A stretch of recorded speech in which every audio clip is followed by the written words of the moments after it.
आप देख रहे हैं इंडिया टाउन न्यूज, भारत की बात। नमस्कार, आप देख रहे हैं इंडिया टाउन न्यूज और मैं हूं आपके साथ कमर गौस। आज के स्टेट पॉलिटिक्स में बात करते हैं अमित शाह के 3 दिवसीय छत्तीसगढ़ दौरे की। आपको बता दें कि केंद्रीय गृह मंत्री अमित शाह ने इंटर स्टेट कोऑर्डिनेटर कमेटी की बैठक के बाद प्रेस वार्ता को संबोधित किया। नक्सलियों को खुली चुनौती देते हुए शाह ने कहा, यदि वे अपना रास्ता नहीं बदलते हैं तो अंतिम प्रहार होगा।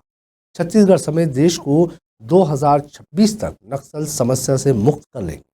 वामपंथी उग्रवाद की वजह से लोग निरक्षर रह गए हैं, उन्हें साक्षर बनाने राज्य सरकार और केंद्र सरकार पहल करेगी।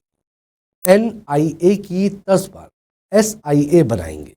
राज्य सरकार जल्द नई सरेंडर पॉलिसी की घोषणा करेगी।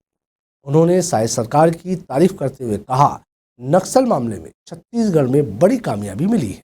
अमित शाह ने कहा, छत्तीसगढ़ की बहुत पुरानी नक्सलवाद की समस्या और नक्सल प्रभावित जिलों में भारत सरकार और छत्तीसगढ़ सरकार की योजना का सैचुरेशन, विकास योजनाओं की प्रगति और सामने आ रही है। अड़चनों पर बैठक ली है। छत्तीसगढ़ की नक्सल समस्या की समीक्षा करते हैं तो पड़ोसी राज्यों का समन्वय जरूरी है। नक्सलवाद के खिलाफ रूथलेस रणनीति के साथ अंतिम प्रहार करने का वक्त आ गया है। हमारा मानना है कि वामपंथी उग्रवाद देश की लोकतांत्रिक व्यवस्था के लिए सबसे बड़ी चुनौती है। पिछले 40 सालों में करीब 17,000 लोगों की जान गई। जब से केंद्र में मोदी सरकार बनी, इस समस्या को चैलेंज के रूप में स्वीकार किया। शाह ने कहा, जिनके हाथ में हथियार है उनके हाथ से हथियार छुड़ाना और जो नहीं छोड़ रहे हैं उन्हें इंगेज करने की दिशा में काम किया। इसके साथ ही वामपंथ उग्रवाद क्षेत्र का विकास करना भी प्राथमिकता रही है। कई अचीवमेंट रहे हैं। 2022 में 4 दशकों में मृत्यु का प्रतिशत सबसे कम रहा। टॉप 14 नक्सली लीडरों को न्यूट्रलाइज किया गया। हमने 2 उद्देश्यों को लेकर काम किया।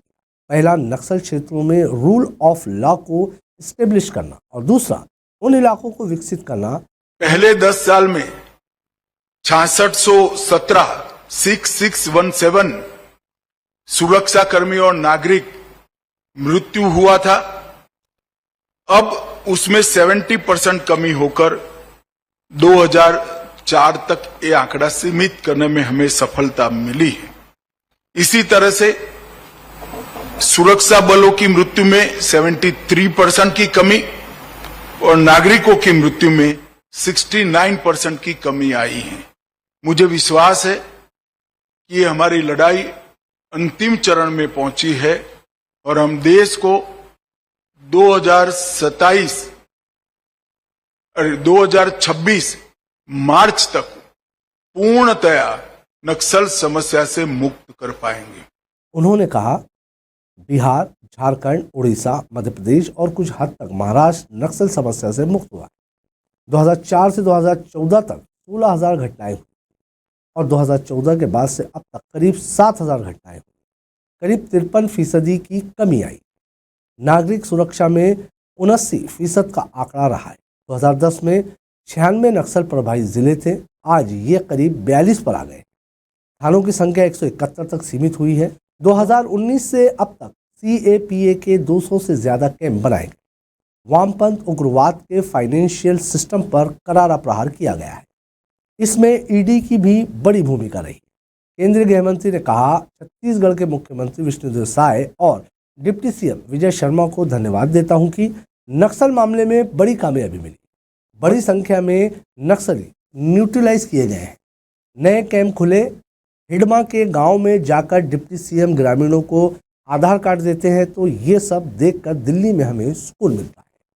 सुकमा के 6 गाँव में आज़ादी के बाद पहली बार आदिवासियों ने मतदान का इस्तेमाल किया। आज सुरक्षा बलों के जवान सुरक्षा मुहैया कराने के साथ साथ क्षेत्र के विकास के लिए भी योगदान दे रहे हैं। भारत सरकार और छत्तीसगढ़ सरकार की सभी योजना का 100% सैचुरेशन और नक्सल प्रभावित क्षेत्रों में इंफ्रास्ट्रक्चर के जो प्रोजेक्ट है उसकी प्रगति और प्रगति के रास्ते में जो बाधाएं हैं इसको दूर करने के हेतु ये मीटिंग थी। कल भी है। आज की मीटिंग में छत्तीसगढ़ से जुड़े हुए सभी राज्यों के डीजी और चीफ सेक्रेटरीज भी बुलाए गए थे, क्योंकि जब हम छत्तीसगढ़ की नक्सल समस्या को एड्रेस करते हैं तब पड़ोसी राज्यों का इकोसिस्टम भी इतना मजबूत होना जरूरी है।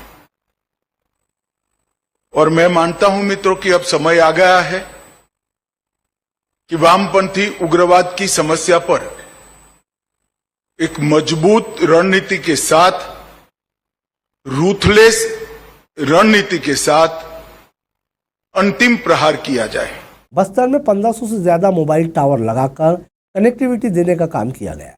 सड़कों की कनेक्टिविटी को बेहतर किया गया है। हर 3 किलोमीटर में एक डाकघर खोला गया है। बैंक, एटीएम जैसी सुविधाएं पहली बार अंदरूनी इलाकों में पहुंची है। कौशल विकास के लिए आईटीआई खोले गए हैं। 164 एकलव्य विद्यालय भी खोले गए हैं। आपको बता दें कि शाह ने कहा, अलग अलग राज्य सरकारों के बीच ज्वाइंट टास्क फोर्स बनाई गई। केंद्र सरकार की एजेंसियां कोऑर्डिनेशन को बेहतर कर रही है। फर्जी मुठभेड़ के आरोप पर अमित शाह ने कहा कि कांग्रेस अपना काम कर रही है, हम अपना काम कर रहे हैं। शांति वार्ता पर अमित शाह ने अपील करते हुए कहा कि नक्सली सरेंडर करें, हथियार छोड़े, हम उनकी चिंता करेंगे। इंडिया टाउन न्यूज़ के स्टेट पॉलिटिक्स में फिलहाल इतना ही। मुझे दीजिए इजाजत। नमस्कार। आप देख रहे हैं इंडिया टाउन न्यूज़, भारत की बात।